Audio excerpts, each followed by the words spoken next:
चलिए, बलों की तुलना, त्रिज्याओं की तुलना करने के बाद लेते हैं लॉरेंस बल का अगला एक आखिरी सा कॉन्सेप्ट।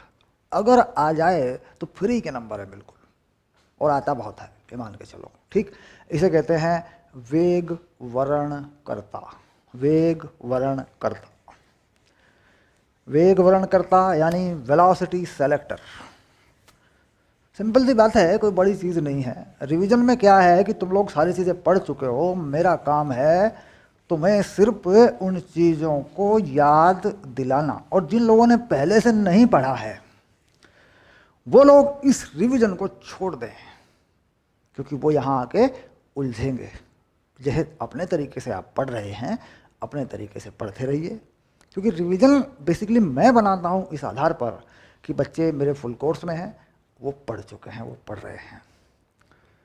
कई बार क्या होता है कि बच्चे यूट्यूब पे पहली बार वीडियो देख रहे होते हैं, वो कहते हैं सर ये वीडियो दे दो, ये वीडियो दे दो, ये वीडियो। देखिए, this is not my responsibility, ये मेरी जिम्मेदारी नहीं है। मैंने कोर्स बना रखे हैं, लगा रखे हैं, बच्चों के दाखिले होते हैं। दिसंबर में या जनवरी में आके आप पूरे कोर्स का वीडियो मांगते हैं, तो दैट इज़, ये आप सोचिए कि आपने क्या गलती कर दी। आपने अपना समय कैसे खराब किया है, आपने टाइम वेस्ट किया है, ये आपकी गलती है, ये मेरी गलती नहीं है। कुछ लोग कहते हैं कि अभी कुछ नहीं बिगड़ा, अभी तो सब कुछ है। सब कुछ बिगड़ चुका है, टाइम कम है। जैसे तैसे आप पढ़ रहे हैं, पढ़ लीजिए, और जितना आपको मदद मिलती है मेरे रिवीजन वीडियो से आप ले लीजिए, अच्छी बात है। बट समय निकल चुका है। बोर्ड एग्ज़ाम 12वीं कक्षा में भौतिक विज्ञान का पेपर आप दे रहे हैं, जो कि बहुत ही ज़बरदस्त और मजबूत विषय है। विज्ञान की दुनिया में भौतिक विज्ञान जड़ों में फैला हुआ विषय है, तो छोटा मोटा विषय नहीं है, कोई हल्का सब्जेक्ट नहीं है भौतिक विज्ञान। जो पूरे साल मेहनत कर रहे हैं वो कहाँ?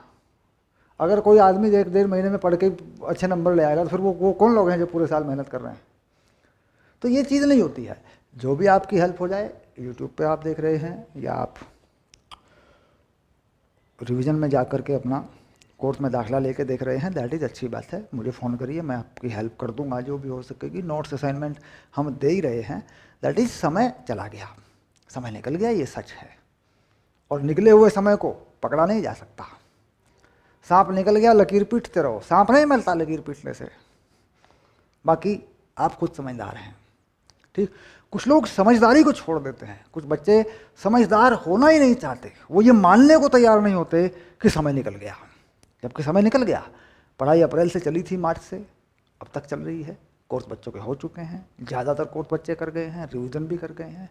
कुछ बच्चे मानते ही नहीं है, कुछ बच्चे कह रहे हैं समय अभी कहाँ निकला सर, अभी तो हो जाएगा।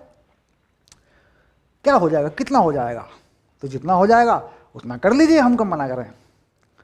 तो दैट इज कि रिवीजन किन के लिए है? रिवीजन उनके लिए है बच्चों जिन्होंने पढ़ लिया है। जो पहली बार पढ़ रहे हैं उनके लिए रिवीजन नहीं होता। रिवीजन का मतलब है कि इस कोर्स को अब इस तरीके से पढ़ाया जा रहा है कि यह परीक्षा में आपको और अच्छे अंक दिलवाए। और अच्छे का मतलब है कि पहले से आपने अपनी तैयारी की हुई है। और रिवीजन का मतलब क्या है? रिवीजन का मतलब है कि किसी बच्चे ने 70% किया हुआ है, मान लीजिए पहले 70% बच्चा कह रहे सर 70% मेरा कोर्स ओके है। रिवीजन का मतलब क्या है यार? रिवीजन मतलब 85% कर देगा आपको, रिवीजन मतलब 90% कर देगा आपको, रिवीजन मतलब आपको 95% कर देगा। That is a revision. हर बच्चे के लिए रिवीजन अलग अलग तरीकों से काम करता है। कोई अच्छा बच्चा है उसके लिए रिवीजन यहाँ पहुँच जाता है, कोई एवरेज बच्चा है उसके लिए रिवीजन यहाँ पहुँच जाता है, थोड़ा अच्छा बच्चा है यहाँ पहुँच जाता है। डिपेंड करता है। रिवीजन है उसके लिए जिसने 70% पहले से पढ़ लिया है, यानी अपना कोर्स पूरा कर लिया है, उसके लिए रिवीजन है। जब पहली बार देख रहे हैं वो रिवीजन देखने का कोई फायदा नहीं ज़्यादा उनको होना है। वो अपना कोर्स में कुछ चीज़ें अपने तरीके से याद करें, अपना रट्टा मारें या कुछ भी करें और पास होने की कोशिश करें। उनके लिए रिवीजन नहीं है। रिवीजन उनके लिए है जो पढ़ चुके हैं। Okay, done. चलिए शुरू करते हैं।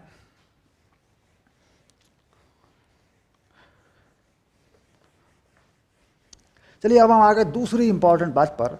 और मैंने कहा कि ये जो कॉन्सेप्ट है ये बड़ा इंपॉर्टेंट है। ये है वेग वर्णनकर्ता। इस पे क्या आता है हम इस बात पर विचार करेंगे। वेग वर्णनकर्ता, ठीक, अंग्रेजी में क्या बोले बच्चों? वेलोसिटी सेलेक्टर, वेलोसिटी को सेलेक्ट करने वाला। अब इसको हम अगर समझें ये चीज़ कैसे काम करती है, ठीक, तो चुंबकीय क्षेत्र में कोई आवेश अगर फेंक दिया जाए, हम जानते हैं कि चुंबकीय क्षेत्र में अगर कोई आवेश फेंक दिया जाए और इस आवेश की दिशा, इसके वेग की दिशा चुंबकीय क्षेत्र की दिशा ना हो, कोई भी अन्य दिशा हो, तो यह एक वृत्ताकार पथ पर गति करने लगता है। ये बात सिंपल है, ठीक। अब हम कह रहे हैं कि साहब चुंबकीय क्षेत्र की दिशा के लंबवत हम फेंकेंगे आवेश को और हम वहाँ पर एक विद्युत क्षेत्र लगा देंगे जिससे कि परिणामी बल शून्य हो जाए और आवेश जो का त्यों चलता रहे, यानी वेग प्रभावित ना हो, ठीक। यदि किसी आवेश को इस तरीके से फेंका जाए तो चुंबकीय क्षेत्र बना लेते हैं बच्चों, ये चुंबकीय क्षेत्र बना लेता हूँ, ऐसा ही बना लेते हैं, कोई खास बात नहीं है इसमें, ऐसे।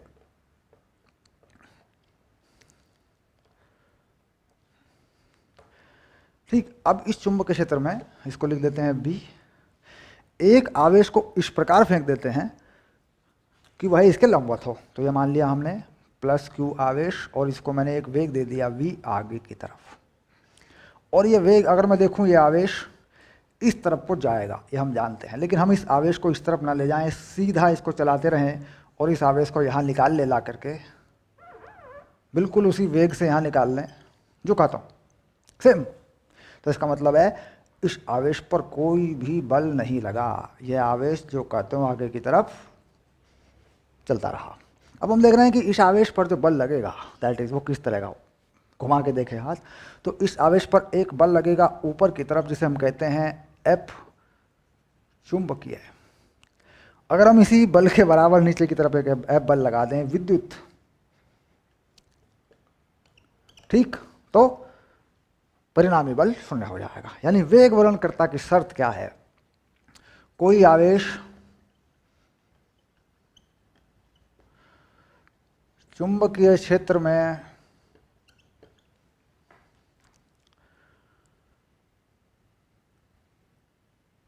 क्षेत्र के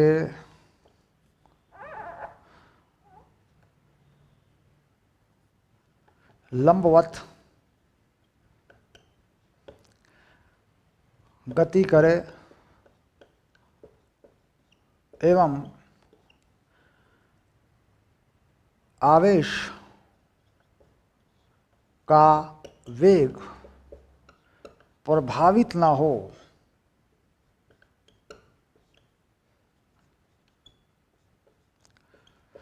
तो इस प्रकार की युक्ति को वेग वर्णनकर्ता कहते हैं, वेग वर्णनकर्ता कहते हैं।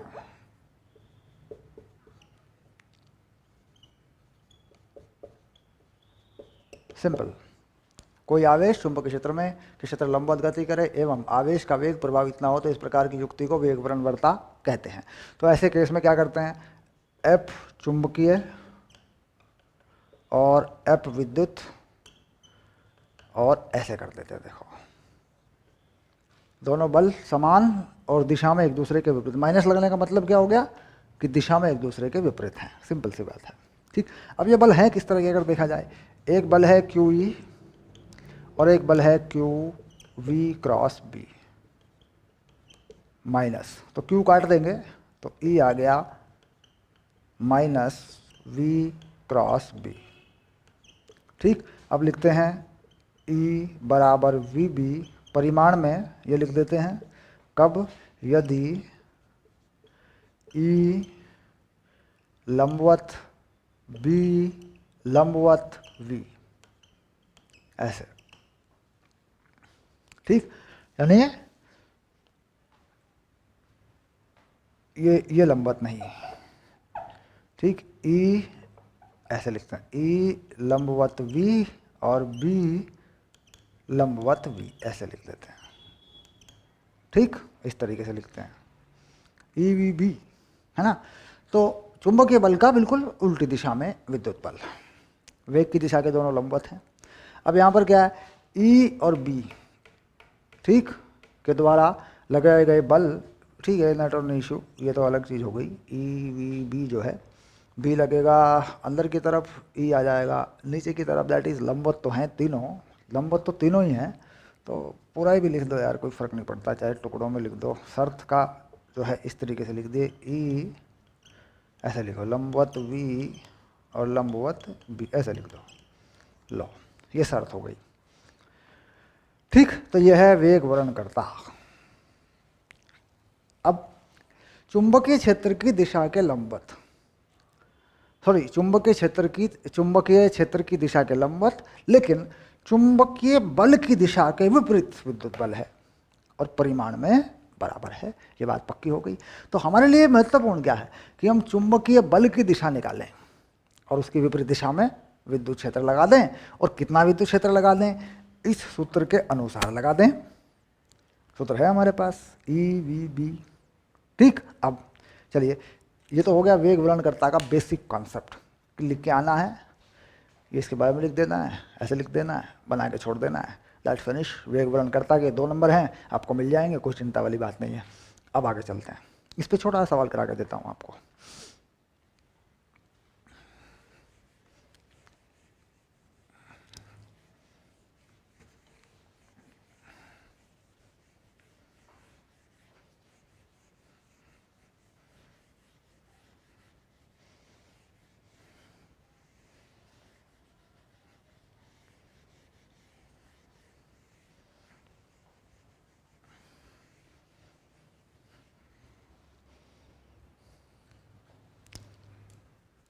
उदाहरण,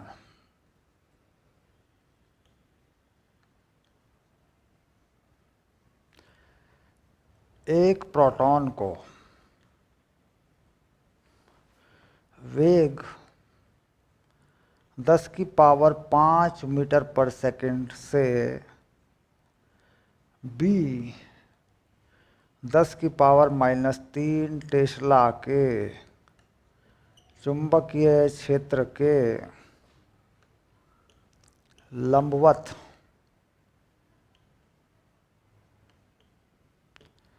फेंका गया।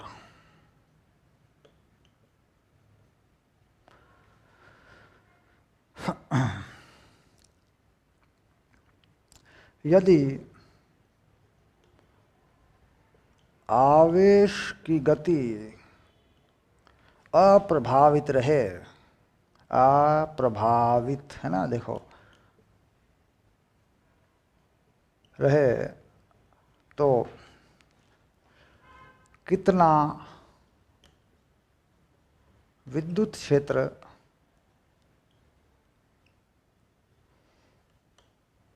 लगाना होगा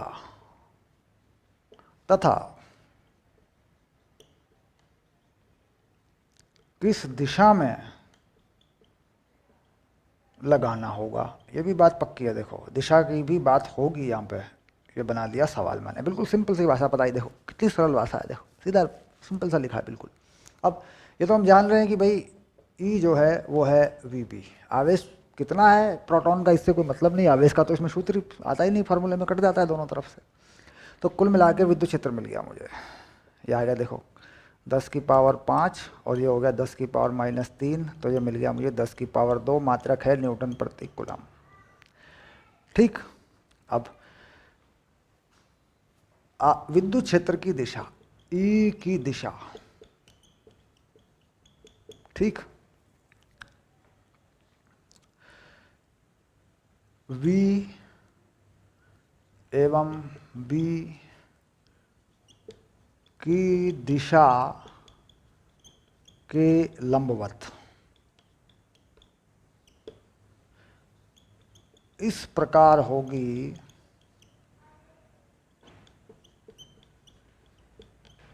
कि यह चुंबकीय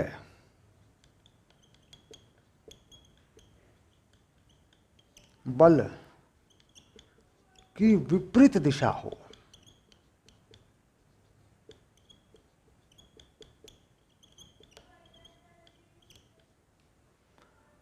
ई की दिशा वी एवं बी की दिशा के लंबवत होगी दोनों के, लेकिन चुंबकीय दिशा के चुंबकीय बल की दिशा के लंब के विपरीत हो। यानी अगर इधर को चुंबकीय बल लगा है, F चुंबकीय है, तो इधर को F विद्युत होना चाहिए। ये आखिरी शर्त है बिल्कुल, जिससे बल विपरीत हो जाएगा। और V और B की दिशा के लंबवत तो इसे होना ही चाहिए, वो तो अपने आप ही आएगा, सूत्र बता देता है V क्रॉस B में। तो ये इसका उत्तर हो गया। ठीक, तो बात क्या है, परिभाषा हो, डेरिवेशन हो, न्यूमेरिकल हो, हाउ टू सिंप्लीफाई, फिजिक्स को नॉर्मल कैसे करें, फिजिक्स को सामान्य कैसे करें। सिंपल सा सवाल, कोई भी सवाल लिखा हुआ हमें सिंपल सा नज़र आए, इसमें तो ये करना है। इसके लिए ज़रूरी होता है कि हम किसी भी डेरिवेशन के अंदर, किसी भी विधि के अंदर, किसी भी मेथड के अंदर, या किसी भी टॉपिक के अंदर की जो थ्योरी है, जो उसके अंदर की स्टोरी है, कहानी है, वो अच्छे से उसे समझ लें एक बार कि ये चीज़ें ऐसे होती हैं, ऐसे जुड़ी होती हैं। तो दैट इज़ कि फिर आराम से लिख सकते हो। ठीक, अब देखो मैंने इसे आराम से बिल्कुल सिंपली करके लिख दिया, जोड़ जोड़ जोड़ के चीज़ें लिख दी मैंने, दैट इज़ कोई प्रॉब्लम नहीं है, सब कुछ ओके है।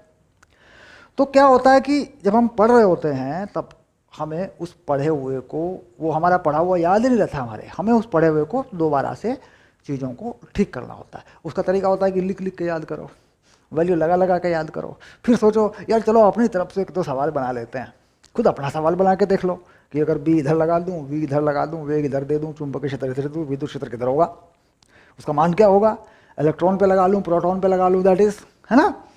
तो ये चीज़ें होती हैं। ओके,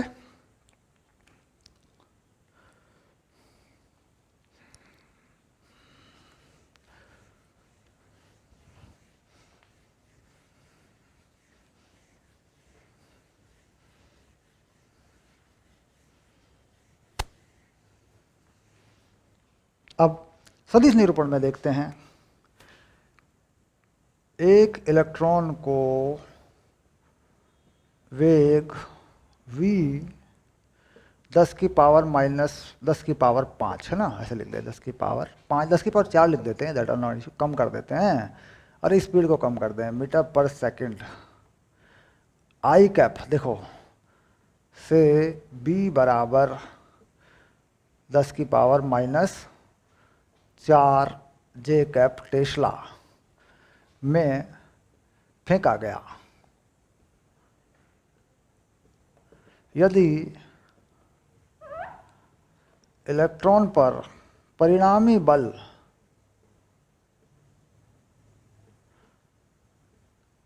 शून्य हो तो लगाए गए ई का मान व दिशा ज्ञात कीजिए। कितना बढ़िया सवाल है, देखो सीधा सदिश निरूपण है। ठीक, तो पूरा फार्मूला लगा देंगे वेक्टर वाला। क्या फार्मूला है पूरा का पूरा, ये फार्मूला है पूरा। ठीक, आवेश इसमें होता ही नहीं है कहीं, इलेक्ट्रॉन आवेश हो या प्रोटॉन आवेश हो, उससे कोई मतलब नहीं है, क्योंकि इसमें आवेश होता ही नहीं है। ठीक, अब देखो मुझे ई निकालना है, चलो पक्का। वी किधर है मेरा, 10 की पावर 4 आई कैप, क्रॉस प्रोडक्ट। बी किधर है मेरा, 10 की पावर माइनस 4 जे कैप। Okay done.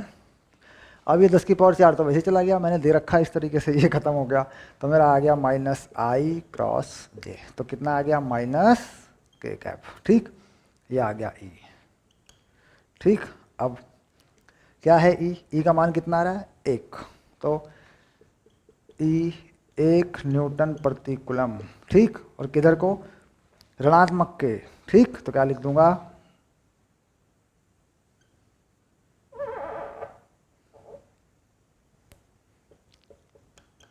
ऋणात्मक z अक्ष की दिशा में, यह भी लिख सकता हूँ। और अगर देखा जाए तो यही मेरा उत्तर है। यहाँ पे लिख दूंगा मात्रक बस न्यूटन पर कूलम, ये लो, मात्रक नहीं छोड़ना, हो गया। सदिश निरूपण में भी सब आराम से निकल गया, कोई दिक्कत नहीं है। और यानी वेग वर्णनकर्ता लॉरेंस बल का अनुप्रयोग परीक्षा में हर हाल में आना है। ठीक, चलिए अगली क्लास में अपन बात करेंगे, ठीक। हम जो चुंबक क्षेत्र निकालने वाली बातें हैं, कौन कौन से नियम है, बायो सवार्ट का नियम, एम्पियर का नियम, और किस किस तरीके से चुंबक क्षेत्र निकलते हैं, उन सारी बातों पर हम बात करेंगे। और बेसिकली हमारा फोकस है रिवीजन में कि हम वो सवाल करें जो परीक्षाओं में, जिस टाइप के सवाल परीक्षाओं में आते रहते हैं, वो उदाहरण ले लें हम, ठीक। अपना फार्मूला बना लें और वो उदाहरण ले लें जो परीक्षाओं में आते हैं, उनको उदाहरण के रूप में हम लिख लें और उन्हें तैयार कर लें, ठीक। चलिए मिलते हैं अगली क्लास में, ओके।